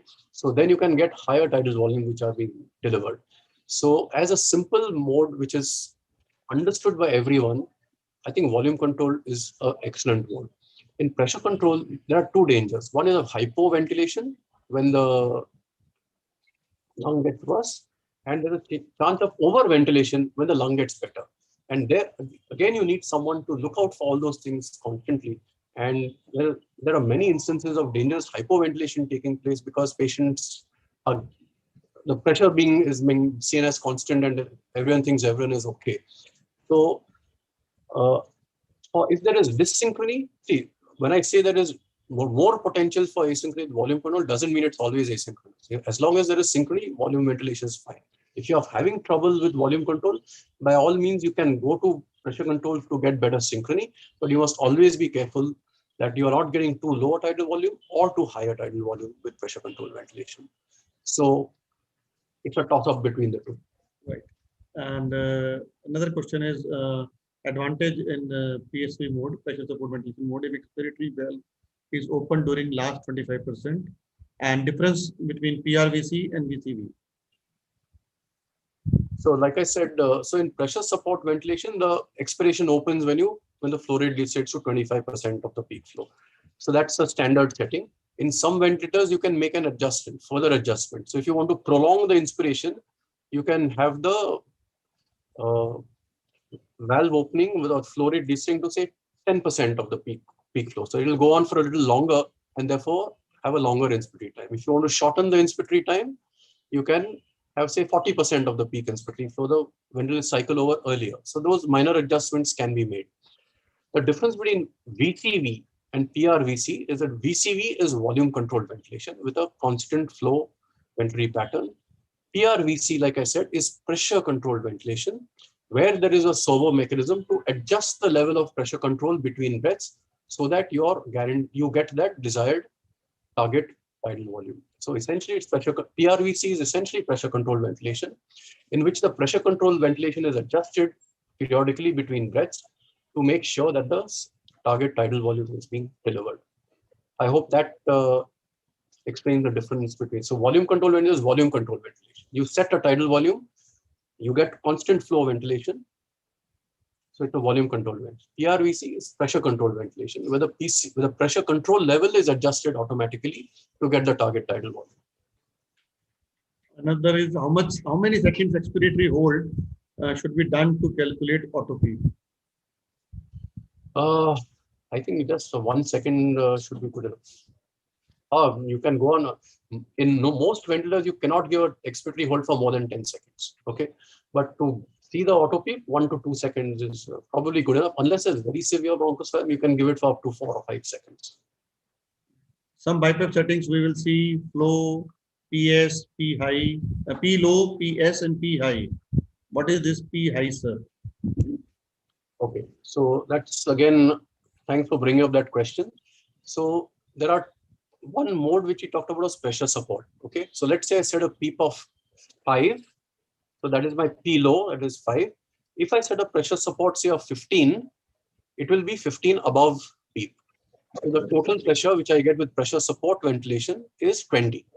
So 5 is my low, 15, it will go to 15 above that. So my top pressure will be 20 centimeters of water.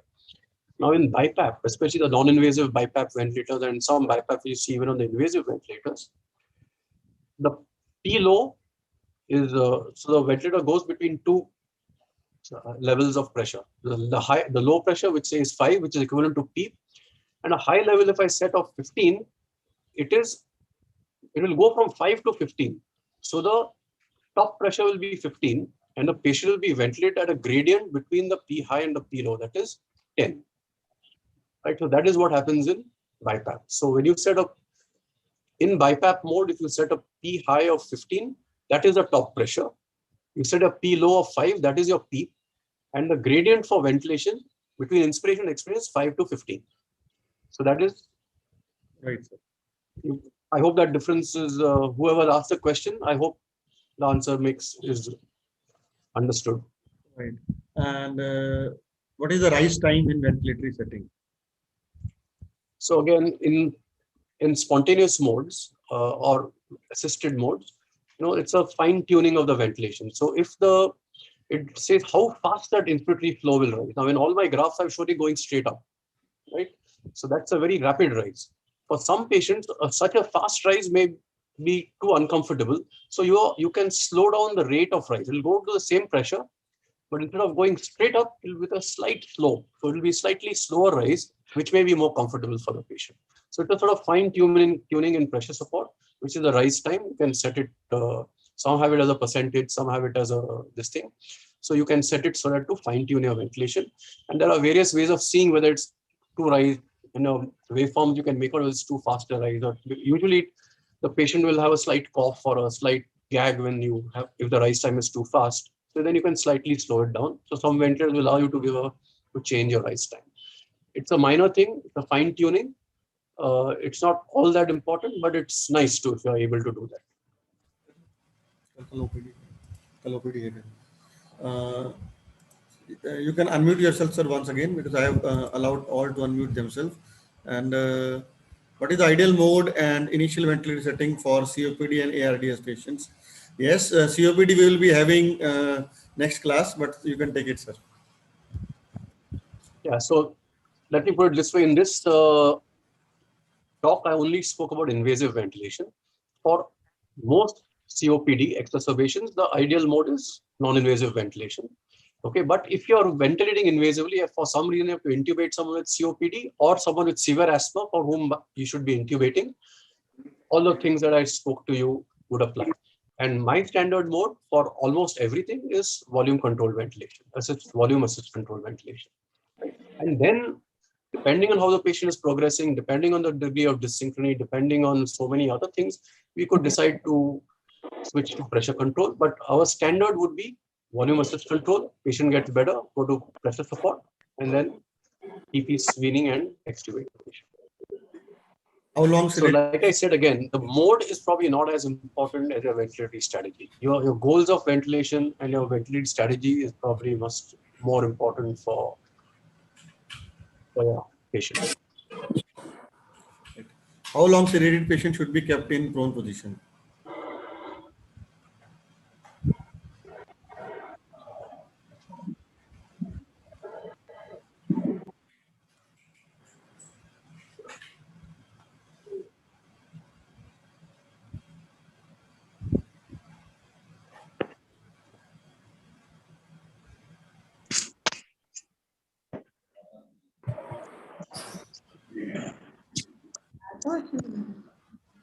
I think there are. Dr. Naveen, is something wrong? Or?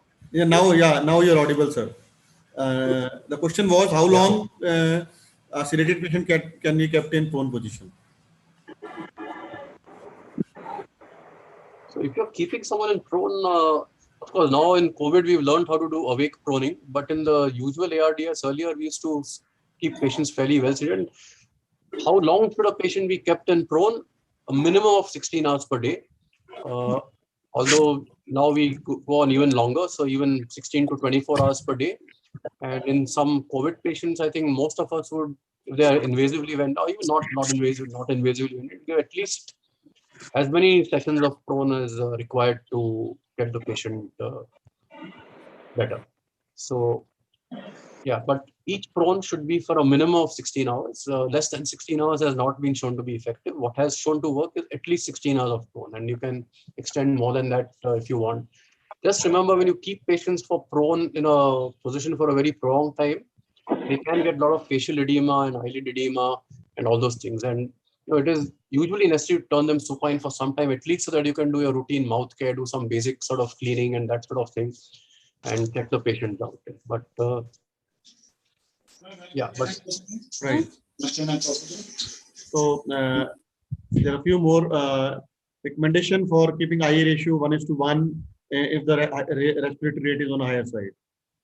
Yeah, so you can go up to a respiratory rate. So most the commonest respiratory rate is 1:2, 1:2 for starting off.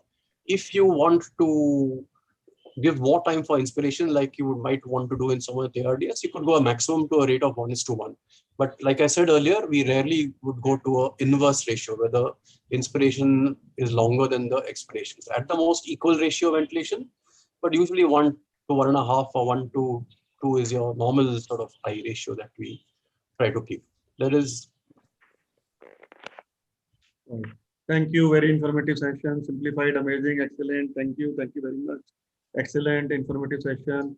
Can we get recorded lecture?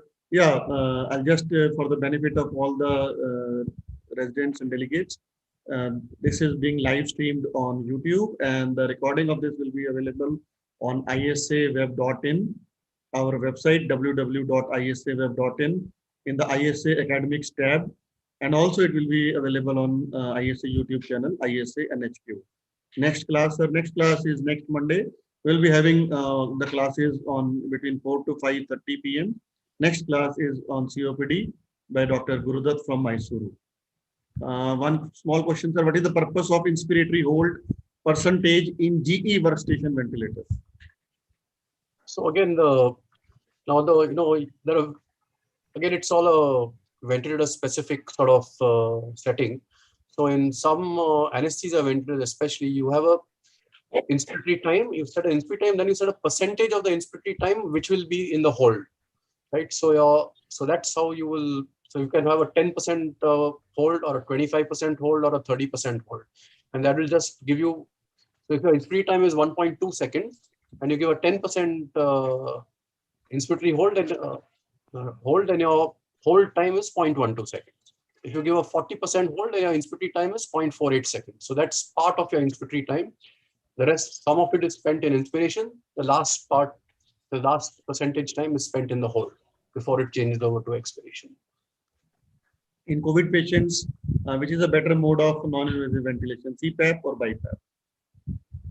That's a tricky one. So it depends on what stage of, if the patient is breathless and is having a high CO2, there is no question it has to be BiPAP.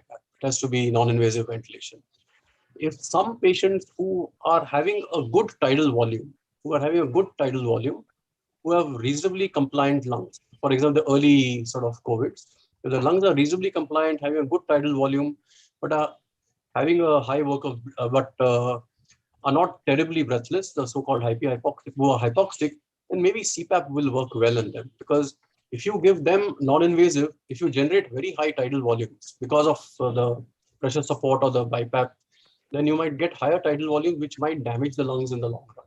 So if they are not breathless, if they are not retaining CO2, they have reasonably good lungs, then CPAP for some time might work. But if they are breathless, if they are very breathless and they're not generating high tidal volume, then BiPAP is good.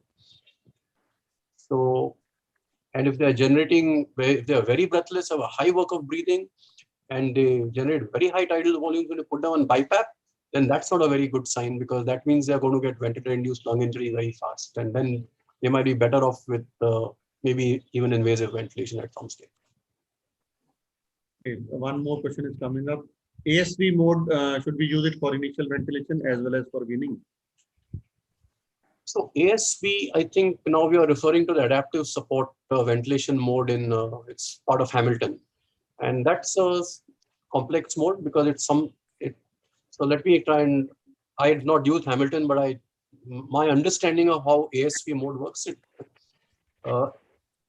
it decides you have to decide what is the minute volume that you want to give the patient. Let's say you want 6 liters to go to the patient. The ventilator will estimate the tidal volume based on an equation which is called the Otis equation. So it'll deliver that tidal volume and the required respiratory rate to meet the minute ventilation of the patient. Now, if the patient's minute ventilation goes below a certain level, then it will give added mechanical breaths to achieve that minute ventilation.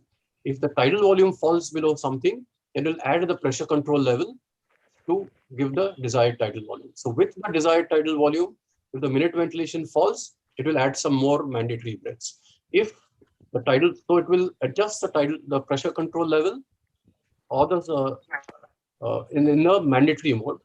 When the patient starts breathing, it will adjust the pressure support ventilation. It will adjust the degree of pressure support to get a tidal volume, and it will give mandatory breaths if your minute ventilation falls. So it's like a mandatory minute volume, semi-automated mode of ventilation. And therefore, people argue that it can be done initially for ventilation, and then as the patient starts breathing, it can be done for weaning also. So it's like one mode, sort of to cover the sort of entire spectrum of ventilation. But most of these modes, including PRV, they work in moderately sick patients. If the patient is very sick, then you need to go to your standard simple modes, which actually work best for all patients. A different question. Post-cardiac surgery patients, if the patient develops post-op ARDS, then what precautions and settings are recommended? ARDS, post-operative period after cardiac surgery, and any role of prone positioning in such patients.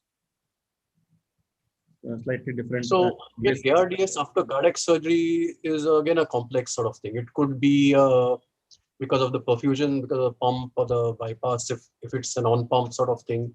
It could be because of cause infection and so on later on. It could be because of blood transfusion and all those kinds of things. And also you need to keep in mind what is the condition of the heart. So it may not be a pure permeability edema. There could be an imposed cardiac element on that also. So you need to take care of all those sorts of things. And one of the problems is there is a sternal wire which is there, and those drains and all are there. But I guess even with patients with sternotomies and thoracotomies, we have given a prone position to patients if that ARDS required the patient to be given prone position. So I don't think there's any major contraindication to the prone position even after sternotomy, except that you have to keep in mind that those the healing or something may not be this. So Right. So last question is any guidelines on how much difference we should keep between P peak and P plateau? So that is not something you can keep. It is something which happens. So if the resistance and the compliance are both normal, there is a very small gap between the peak and plateau, which is about 5. So if the higher airway resistance, your peak will increase, your plateau will be normal. So your gap can go significantly higher than peak, right? Than the peak. If your compliance drops, both your peak and the plateau will significantly increase depending on how low your compliance is. So you don't have to maintain a difference, but what you can do is you can diagnose what is the problem and you can monitor what is happening to your patient by looking at the peak and the plateau and the difference between the peak and the plateau. So you can't say that I want a peak of 25 or I want a peak plateau of. All we do know is that the plateau must always be less than 30 to protect the lung and to make sure that there is no alveolar overextension. But if the plateau is 20, that's fine. If your plateau is 25, that's also fine. Okay.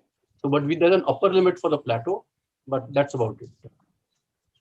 And if you want to limit your plateau, there are only 2 or 3 ways. One is reduce the tidal volume. One is reduce the PEEP. Now, in a patient with ARDS, you don't want to really reduce the PEEP. You can reduce the tidal volume up to a point, right? And the rest is determined by the status of the patient's lung. A related question, continuity of that only is, if P plateau is high, we have to increase PEEP to keep the driving pressure below 15. But as explained, P plateau means more distended lung. And if we add more PEEP, then can it cause more distended lung and can cause more harm? Okay, so he's basically talking about the concept of driving pressure. So the driving pressure and the plateau pressure, they are both related to the compliance of the lung, right? Now, let's say you've got a stiff lung, and because of that, the plateau pressure says 25, right? So that's a slightly high plateau pressure.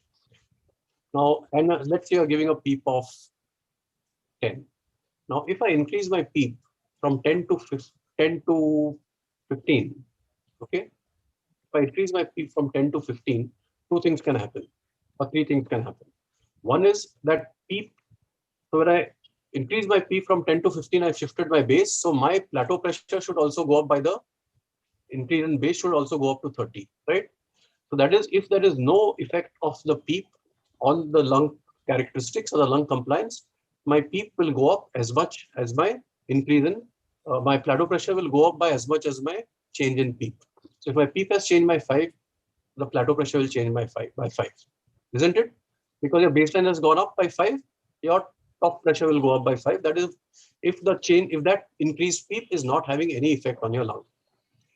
If that PEEP of 5 now has over distended your lung, so you've changed your PEEP by 5, but if it over distends the lung, the compliance of the lung will fall and your plateau pressure will go up by more than 5.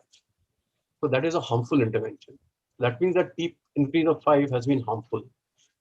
And effectively what it means is your driving pressure is increased because your PEEP has increased by 5, so it's gone from 5 to 10, but your plateau pressure has gone from 25 to say 35. So the driving pressure has gone up 10 to 35, that's 25. So that's been a worsening of your plateau pressure because the change in plateau pressure is higher than your change in PEEP. Okay, is that okay so far? Yes. On the other hand, if I could have a benefit because my PEEP, by applying more PEEP, by going from a PEEP, increasing my PEEP by 5, I have opened up more alveoli. That could also happen. So if I've opened up more alveoli, then the compliance of the lung has actually improved.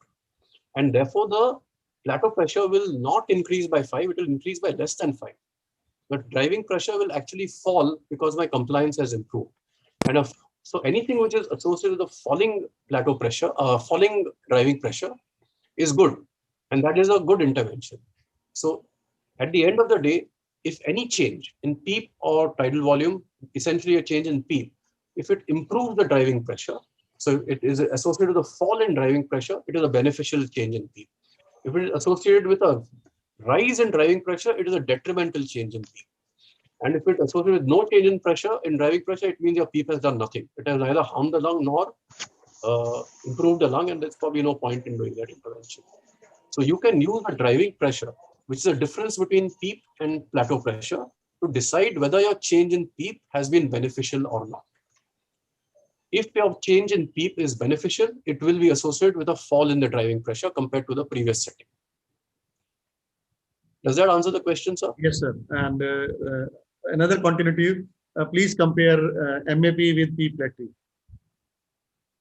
MAP, the mean airway pressure? Yeah. Okay. So whenever you ventilate a patient, so you've got some time in inspiration and you've got some time in expiration. Right?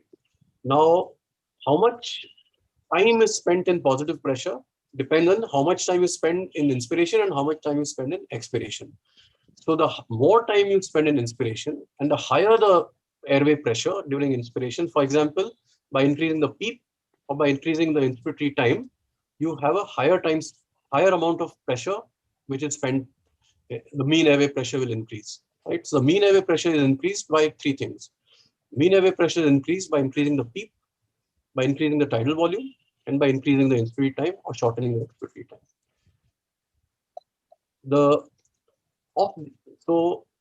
And the thing about the mean airway pressure is, physiologically, improvement in oxygenation is related to a high mean airway pressure. So the higher the mean airway pressure, the higher should be your improvement in oxygenation up to a limit.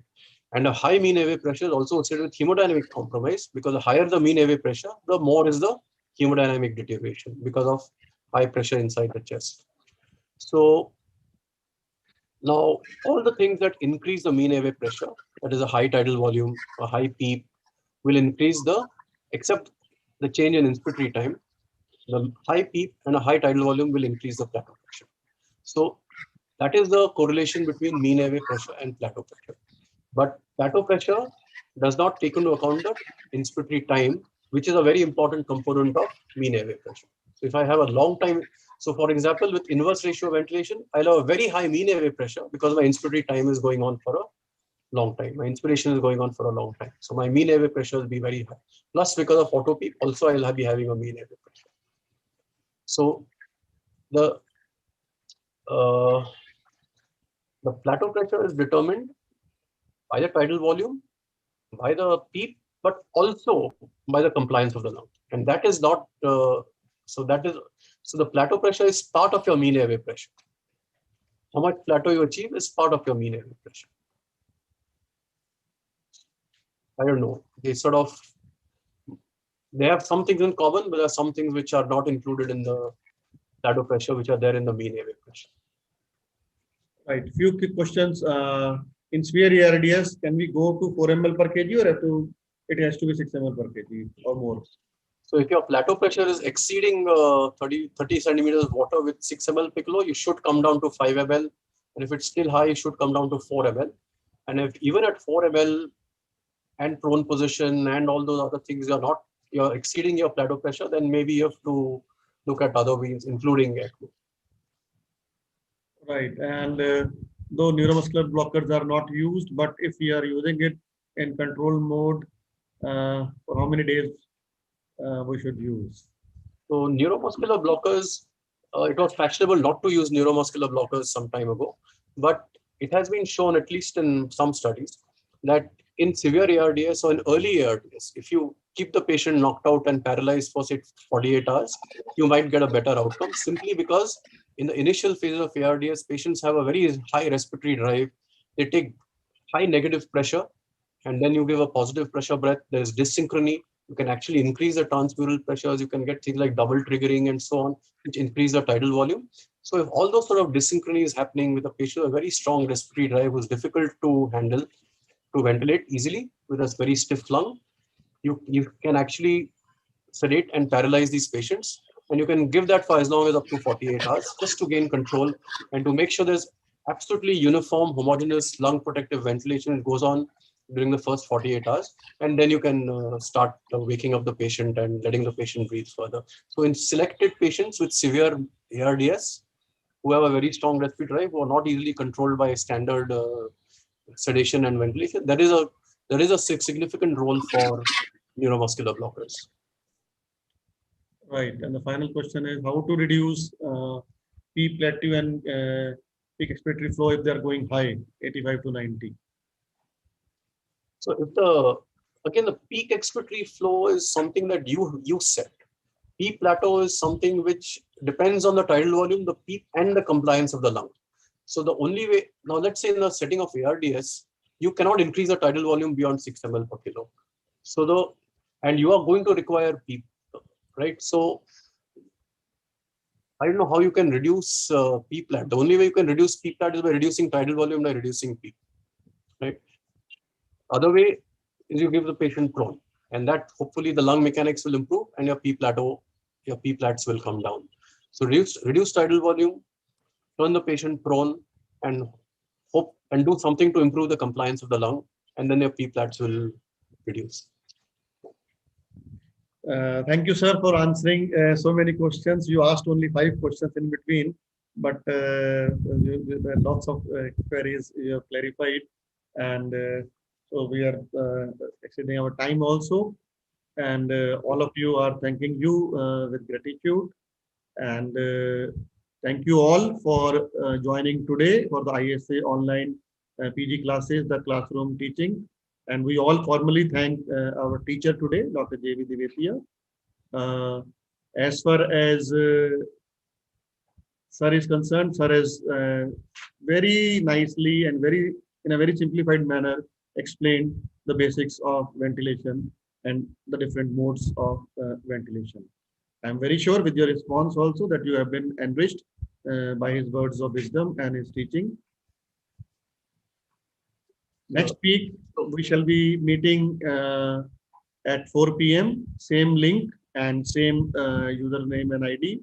And the class will be on COPD by Dr. Gurudat. The recording of sir's today's lecture and all other lectures are available on ISA NHQ, the YouTube channel. And soon will be available on isaweb.in also on the ISA Academics tab. Thank you very much. And Dr. Divatia, you wanted to say something, sir? Yeah, so I just wanted to thank you and congratulate the ISA leadership for this wonderful initiative. I think this will be of so much benefit to students, and it won't be those standard 15-20 minute lectures, extensive classroom with enough time for discussion. I think there's a fantastic format, and I thank you for letting me be a part of it, and congratulations to you and the president and the entire ISA leadership for conceptualizing and implementing this classroom teaching. Thank you, sir. We firmly believe you're also a part of team that ISA is a clinical academic body dedicated to clinics, academics, research, and social welfare. And this is a part of our clinical and academic activity. Thank you very much from ISA National Headquarters. Thank you, Jiggy, and you also, Naveen. Fantastic job. Yes, sir. Thank you, sir, Dr. Anjan. Coming from Dr. Anjan Datta, past president of ISA National. It's a great honor. Means a lot for Naveen Malhotra and Dr. Divatia. Thank you, sir. Thank you very much. Long live ISA. Fantastic session. Thank you very much.